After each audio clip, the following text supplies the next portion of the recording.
Well, it's been 3 long days for Donald Trump since he was elected, and there have been, of course, a wave of protests across the US.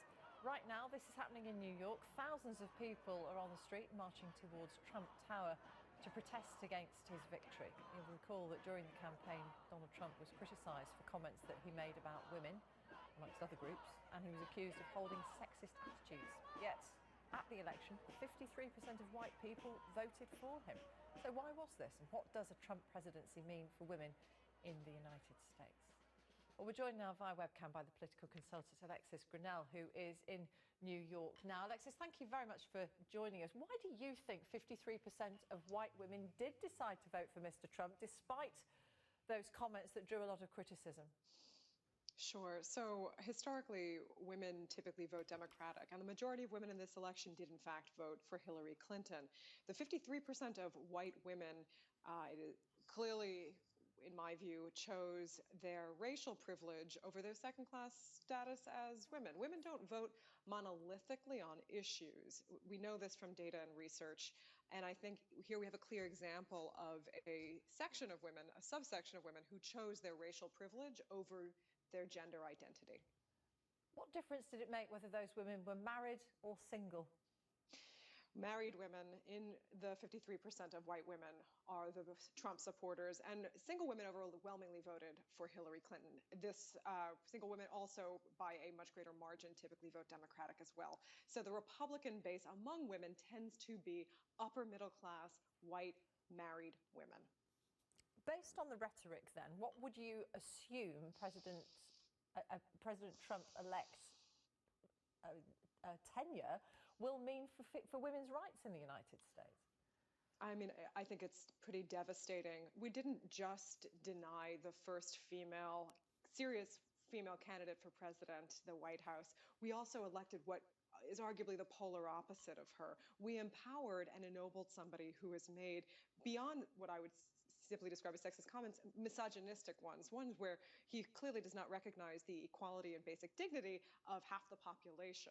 I think that's deeply problematic. It's also empowering to the people who have fought for those values, who supported Hillary Clinton, and who now have a job to do in the next 4 years, which is to ensure that the progress we've made thus far is not eroded, and to prevent any further empowering of this. Again, sexism is almost too light a word to apply here. We're talking about a real hatred of women and failure to see women as people. Except as soon as he'd won, his tone softened. We're already hearing him say, well, certain aspects of Obamacare might be worth keeping. So surely we need to give him a chance to actually get started on the job. I simply don't agree. I think throughout the campaign, Hillary Clinton quoted Maya Angelou, Dr. Maya Angelou, who said, when somebody shows you who they are, believe them. We have all the information we need. It's just because he's been elected doesn't mean that now, well, maybe he's going to be a different person. The only consistent thing about Donald Trump is that he is inconsistent, and that previous statements in no way correlate or correspond to what he might do in the future. I think that the agenda for anyone who's concerned with the progress of women and also just general equality between men and women is going to have to maintain a robust and strong march forward, because we simply cannot depend on, or take anything that the president-elect says at face value. Tell us about the protests that are happening in New York. That's where you are at the moment. We've seen them in other parts of the country. They've become quite vocal, in some cases, more aggressive than we might want. I mean, how much longer do you think that these protests might continue, given the fact that this was a democratic election, which is what people in the United States prize? Protest is part of democracy as well. And that is, by definition, what you see in a free society is the right to protest. So I don't think that that's in any way incompatible with democratic and free elections. In fact, it's parallel to them. Always, and should be, in fact. It might indeed be the only signifier that we're not yet really living in a dictatorship, that we continue to have open and free protests. What's interesting to me about these protests is that not only have they been very strong and very outspoken, but they've seemingly formed on very short notice and with great strength.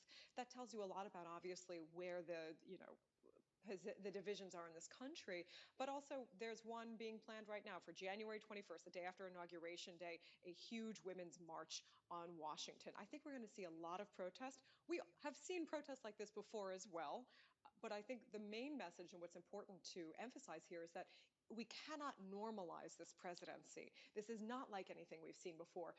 We have elevated and elected somebody who is openly racist, openly misogynistic, and regardless of what he says on Tuesday, is in no way dependable or consistent in any way.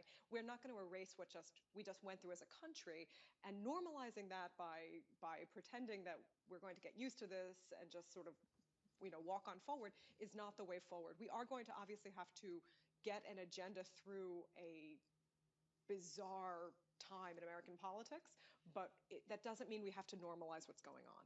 Alexis Grenell in New York, thank you very much for talking to us. Thank you.